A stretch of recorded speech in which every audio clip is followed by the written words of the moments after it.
জান্নাতের মধ্যে আল্লাহ পাক হুরদের সঙ্গে জান্নাতীদের বিয়ের ব্যবস্থা করে দিবেন। কোরআনে কারিমে আল্লাহ পাক বলেন, মুত্তাকিইনা আলা সুরুজিম মাসফুফাতিন ওয়া যাওয়াজনাহুম বিহুরিন ঈন। সামনাসামনি ভাবে সাজানো সারি সারি আসন সমূহের উপর তারা ঠেস লাগায় বসে থাকবে, আর আল্লাহ রাব্বুল আলামিন হুরদের সাথে জান্নাতীদের বিয়ের ব্যবস্থা করে দিবেন।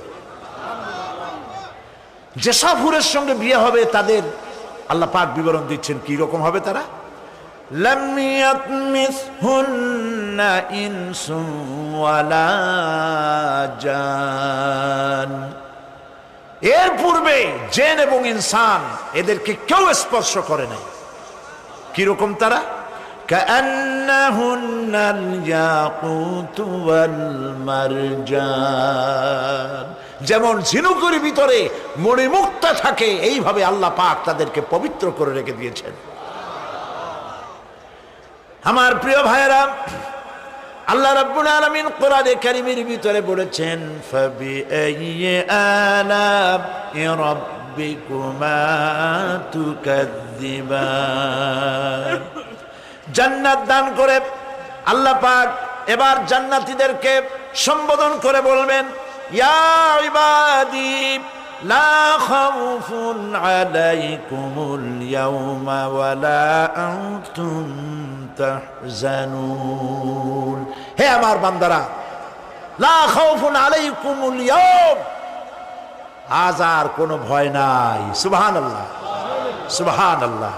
আজ আর কোনো ভয় নাই, কোনো চিন্তাও নাই, আরামে এই জান্নাতের মধ্যে বসবাস করো। এরপরে আল্লাহ পাক জিজ্ঞেস করবেন, ও আমার জান্নাতীরা, আমি যেসব ওয়াদা করছিলাম আমার ওয়াদা মোতাবেক সমস্ত নিয়ামত পেয়েছো? তারা বলবে, হ্যাঁ পেয়েছি, সব নিয়ামত আপনার ওয়াদা মোতাবেক সব পেয়েছি। আল্লাহ রাব্বুল আলামিন বলবেন, সব পাও নাই, ওয়ালাদাইনা মাজিদ, আমার কাছে আরো বেশি আছে। সুবহানাল্লাহ, আমার কাছে আরো বেশি আছে। জান্নাতীরা বুঝবে না সে আরো বেশিটা কি, এর থেকে আর বেশি কি। প্রিয় ভাই সব, নবী করিম সাল্লাল্লাহু আলাইহি সাল্লাম বলেছেন, জান্নাতের সুখ আর শান্তি কোন চোখ নাই যা দেখেছে, যা কোন অন্তঃকরণ নাই যা কল্পনা করতে পেরেছে। এই জান্নাত মুত্তাকিদের জন্য আল্লাহ রাখছেন। সুবহানাল্লাহ। জান্নাতীরা ভাবতেও পারবে না সেই নিয়ামতগুলি কি। প্রিয় ভাই সব, সেই মুহূর্তে আল্লাহর নবী মুহাম্মদুর রাসূলুল্লাহ সাল্লাল্লাহু আলাইহি ওয়াসাল্লাম বলবেন, রব্বুল আলামিন, আমার উম্মতেরা জান্নাতীরা বুঝতে পারে নাই আপনার কাছে কি নিয়ামত আরো বেশি আছে। আমার এই উম্মতেরা জান্নাতীরা আপনার ওয়াদা মোতাবেক সব পেয়েছে, কিন্তু একটি জিনিস এখনো তাদের কিসমতে হয় নাই। সেই জিনিসটা হলো, যারা তার রবকে না দেখে শুধু কোরআন আর হাদিসের কথা শুনে আরবের ঘুম হারাম করে তাহাজ্জুদের নামাজ আদায় করেছিল, চোখের পানি ফেলেছিল, যারা জান্নাত দেখে নাই, জাহান্নাম দেখে নাই, আপনাকে ভয় করে যারা জীবন পরিচালনা করেছিল, যারা আপনাকে দেখে নাই, না দেখে শুধু কোরআন হাদিস বিশ্বাস করে যারা অকাতরে নিজেদের জীবন বিলায় দিয়েছিল, এই জান্নাতীরা এখন পর্যন্ত তার রবকে দেখতে পারে নাই। আল্লাহ রাব্বুল আলামিন তার সামনে থেকে ৭০,০০০ পর্দা সরে যাবে। আল্লাহ পাক বান্দাদের আরজি পুরা করার জন্য জান্নাতীদের সামনে তিনি জালোয়া ফরোজ হবে। কোরআন শরীফের ভিতরে আল্লাহ পাক বলেন, জান্নাতীরা তারা আল্লাহর দিকে, জান্নাতীরা তার রবের দিকে তাকিয়ে থাকবে, আর রব তার বান্দাদের দিকে তাকায়া থাকবে। প্রাণ ভরে জান্নাতীরা রবকে দেখবে। সুবহানাল্লাহ, আল্লাহ পাককে দেখবে। প্রাণ খুলে আজ দোয়া করি, রব্বুল আলামিন জান্নাতের যেই পরিবেশে, যেই জায়গায় তুমি দয়া করে তোমার গোলামদেরকে তোমার তুমি নিজেই দর্শন দিবে, দেখা দিবে। মনিব গো, ও আমাদের রব, আজ এই বিশাল জনসমুদ্র নিয়ে তোমার দরবারে আবেগ ভরা কণ্ঠে বলি, যেই অনুষ্ঠানটি তুমি এমন মুবারক অনুষ্ঠান করবে যেখানে তুমি জান্নাতীদেরকে দেখা দিবে, ওই জান্নাতের কোনো একটি, ওই অনুষ্ঠানের কোনো একটি কোনায় কানায় আমাদেরকেও দাঁড় করাইয়া দেখার তৌফিক। প্রিয় ভাই সব, আল্লাহ রাব্বুল আলামিন মানুষের সামনে এত সব নিয়ামত রেখেছেন, এই জান্নাত দান করবেন। এরপরে আল্লাহ রাব্বুল আলামিন কোরআনে কারীমের মধ্যে বলেছেন, রব্বিস সামাওয়াতি ওয়াল আরদি ওয়া মা বাইনাহুমার রাহমানি লা ইয়ামলিকুনা মিনহু খিতাবা। এসব পুরস্কার রয়েছে তোমাদের সেই রবের পক্ষ থেকে যিনি আকাশ আর জমিনের মালিক। সুবহানাল্লাহ বলবেন না? যার সামনে কথা বলার ক্ষমতা কারো হবে না। এটি একটি মারাত্মক কথা। কিয়ামতের দিন আল্লাহর দরবারে কেউ কথা বলতে পারবে না আল্লাহর নির্দেশ ছাড়া। একটি আকীদা পরিষ্কার করে নিয়ে যান আপনাদের। সে আকীদাটা এভাবে পরিষ্কার করুন, কোন পীর সাহেব, কোন খাজা বাবা, কোন মাওলানা, কোন মুহাদ্দিস, কোন বুজুর্গ আপনাকে সুপারিশ করতে পারবে না যদি না আল্লাহ পাক তাকে কথা বলার তৌফিক না দেন। মনে থাকবে এটা। আয়াতুল কুরসির ভিতরে আমরা পড়ি, মান যাল্লাযী ইয়াশফাউ ইনদাহু ইল্লা বিইজনিহি। আল্লাহ পাক বলেছেন কিয়ামতের দিন আল্লাহর দরবারে কার সাহস আছে কথা বলতে পারে? মান যাল্লাযী ইয়াশফাউ ইনদাহু ইল্লা বিইজনিহি। আল্লাহর অর্ডার ছাড়া, হুকুম ছাড়া আল্লাহর সামনে কথা বলার সেদিন কেউ থাকবে না। সুবহানাল্লাহ। কেউ কথা বলতে পারবে না।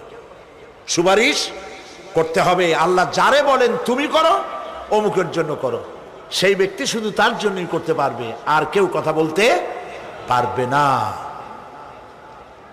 সেই কঠিন হাসরের ময়দান, যেদিন শুধুমাত্র আল্লাহ পাক কথা বলবেন, আর যারে বলতে বলবেন সেই কেবলমাত্র বলতে পারবে। সুপারিশ এটি আল্লাহ পাক কিয়ামতে পারমিশন দিলে বলা যাবে। হযরত ইব্রাহিম আলাইহিস সালাম, হযরত ইব্রাহিম আলাইহিস সালাম কিয়ামতের দিন তার নিজের পিতা সম্পর্কে সুপারিশ করবেন, রব্বুল আলামিন আমার আব্বার জন্য সুপারিশ করতেছি, মেহেরবানি করে জাহান্নাম থেকে তারে আপনি রক্ষা করুন। আল্লাহ রব্বুল আলামিন বলবেন, ইব্রাহিম তোমার সুপারিশ মঞ্জুর হবে না। প্রিয় ভাই সব, একটু মাথা খাটান, চিন্তা করেন। উলুল আযম পয়গম্বর, জাতির পিতা। কে জাতির পিতা? চিল্লায় বলুন, কলিজা সাফ করে ফেলুন। মুসলমানদের জাতির পিতা হাফিজ হাবি কেউ হতে পারে না।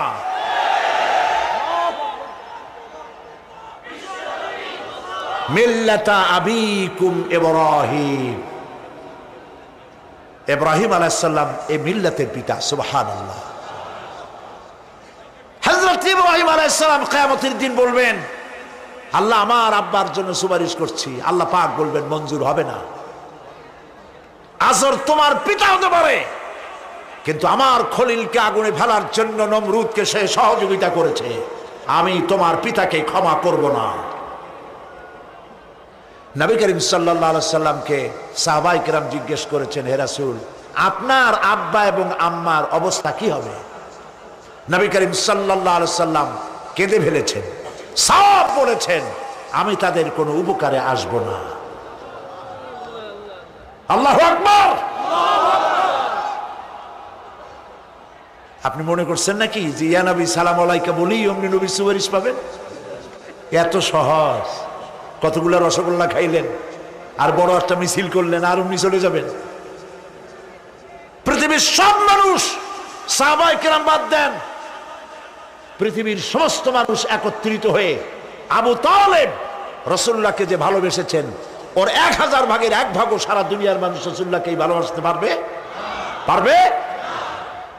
নিজের ছেলে আলীকে, আলী রাদিয়াল্লাহু তাআলা আনহুকে আলাদা বিছানায় শোয়াইয়া, ছোট্ট মানুষ হযরত আলী আলাদা জায়গায় রাখিয়া মুহাম্মদুর রাসূলুল্লাহ সাল্লাল্লাহু আলাইহি সাল্লাম এতিম মানুষ তারে কলিজার সাথে বুকের মধ্যে আশ্রয় দিয়ে আগলে রেখেছেন বুক ভরে। সেই আবু তালেব মৃত্যুর সময় নবী করিম সাল্লাল্লাহু আলাইহি সাল্লাম বলেছিলেন, চাচা একটি বার আমার কানে তাওহীদের কালেমা শোনায় দেন। আবু তালেব তার কিসমতে ছিল না কালেমা। মরে যাওয়ার পর একজন সাহাবী বলেছিলেন, ইয়া রাসূলুল্লাহ, মৃত্যুর সময় আবু তালেবের মুখ আমি নড়তে দেখেছি, তিনি কালেমা পড়েছেন সম্ভবত। রাসূলুল্লাহ সাহেব বলেছেন, আমি শুনি নাই। এত ভালোবাসার পরেও হাদিস শরীফে এসেছে আবু তালেব জাহান্নামে যাবে। কোথায় যাবে? জাহান্নামে। সবচাইতে কম আযাব হবে কার? আবু তালেবের। কম আযাবটা কি? হাদিস শরীফে এসেছে কম আযাব হলো জাহান্নামের আগুন দিয়ে এক জোড়া জুতা তৈরি করে আবু তালেবের পায়ে পরিয়ে দেওয়া হবে। সেই জাহান্নামের আগুনের তৈরি করা জুতার তাপে আবু তালেবের মাথার ঘিলুগুলো টকবক করে বউ পড়তে লাগবে। এত ভালোবেসে যদি কিয়ামতে উপায় না হয়, আপনি ইয়া নবী সালাম আলাইকা, ইয়া রাসূল সালাম আলাইকা, আর কতগুলো জিলাপি খাইলেন, বড় একটা মিছিল করলেন। প্রিয় ভাই সব, এইসব বেদাত ছাড়ুন, এগুলি সুস্পষ্ট বিদআত। রাসূলুল্লাহকে ভালোবাসবেন, সাহাবীরা যেভাবে ভালোবেসেছেন ওইভাবে ভালোবাসবেন।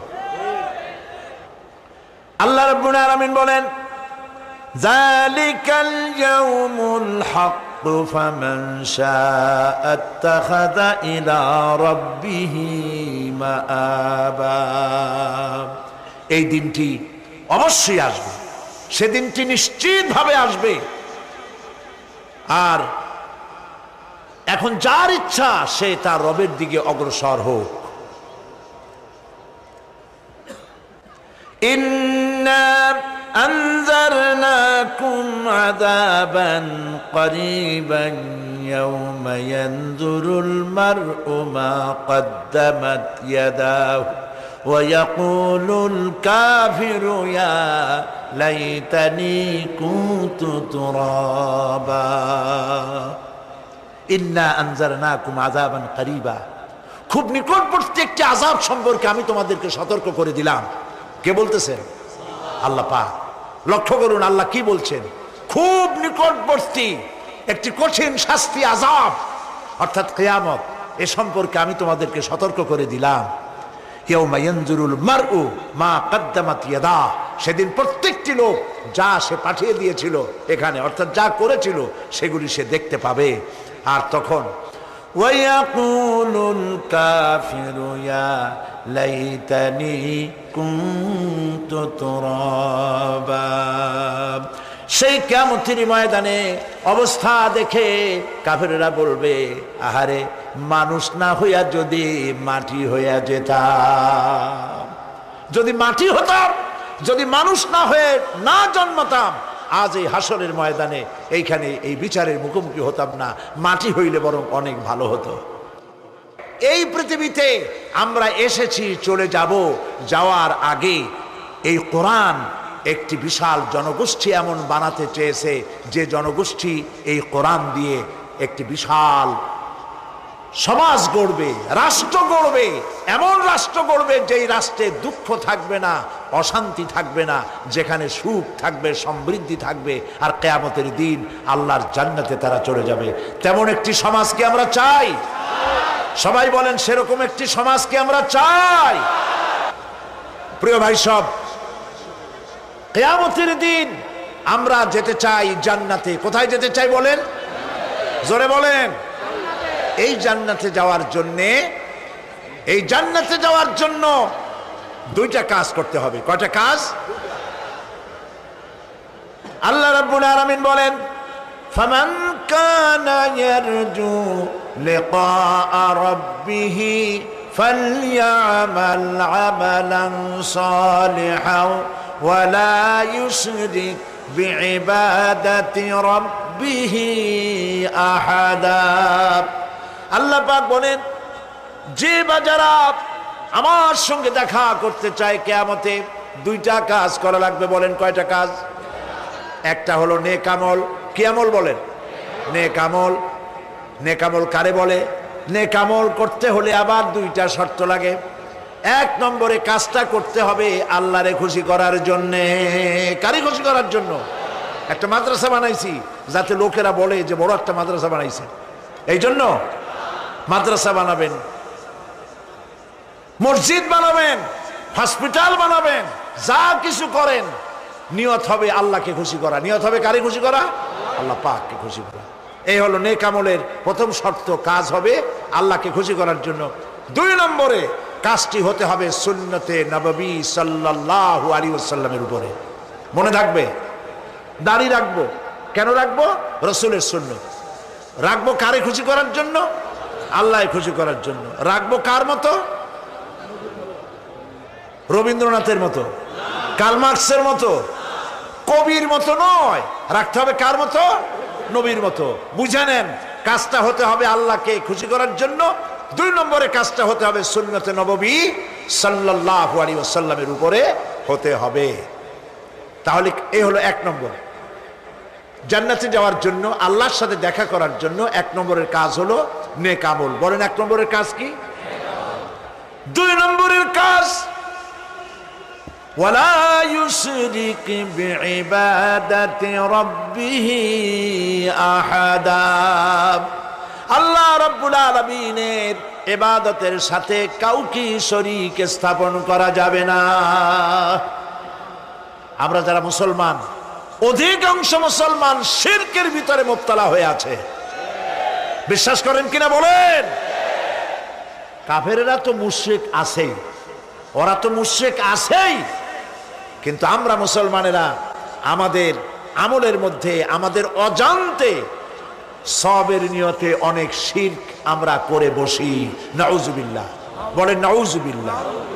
এই জন্য আমি বারবার সতর্ক করি, নিজেকেও করি, আপনাদেরকেও করি। এই কারণে করি, শিরকের গুনাহ আল্লাহ মাফ করবেন না। ইন্না শিরকা লাযুলমুন আযীম।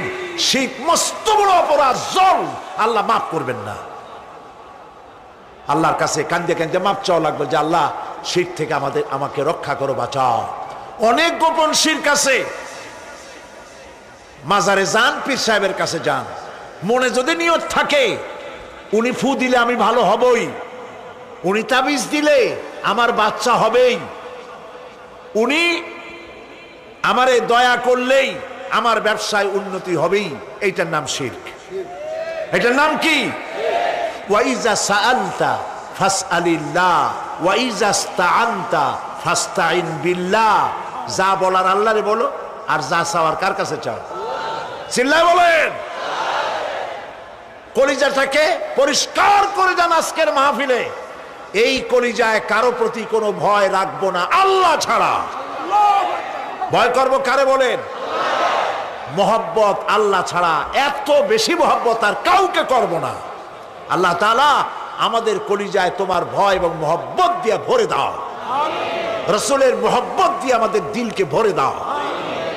বিশ্বাস করুন ভাই সাহেব, কোরআন শরীফ আমার সামনে, বিশ্বাস করুন, দেশি পীর বিদেশি পীর, খাজা বাবা দেশি এবং বিদেশি, কেউ আপনার ভাগ্য বদলাই দিতে পারবে না। এই পিছনে দৌড়ায় দৌড়ায় কোনো লাভ নয়। এতক্ষণ মসজিদের ভেতরে বসে আল্লাহর কাছে কাঁদেন। ওয়াকালা রাব্বুকুম উদউনি আস্তাজিব লাকুম। তোমার রব বলেছে আমারে ডাকো, আমি ডাকের সাড়া দিয়ে দেব। সুবহানাল্লাহ।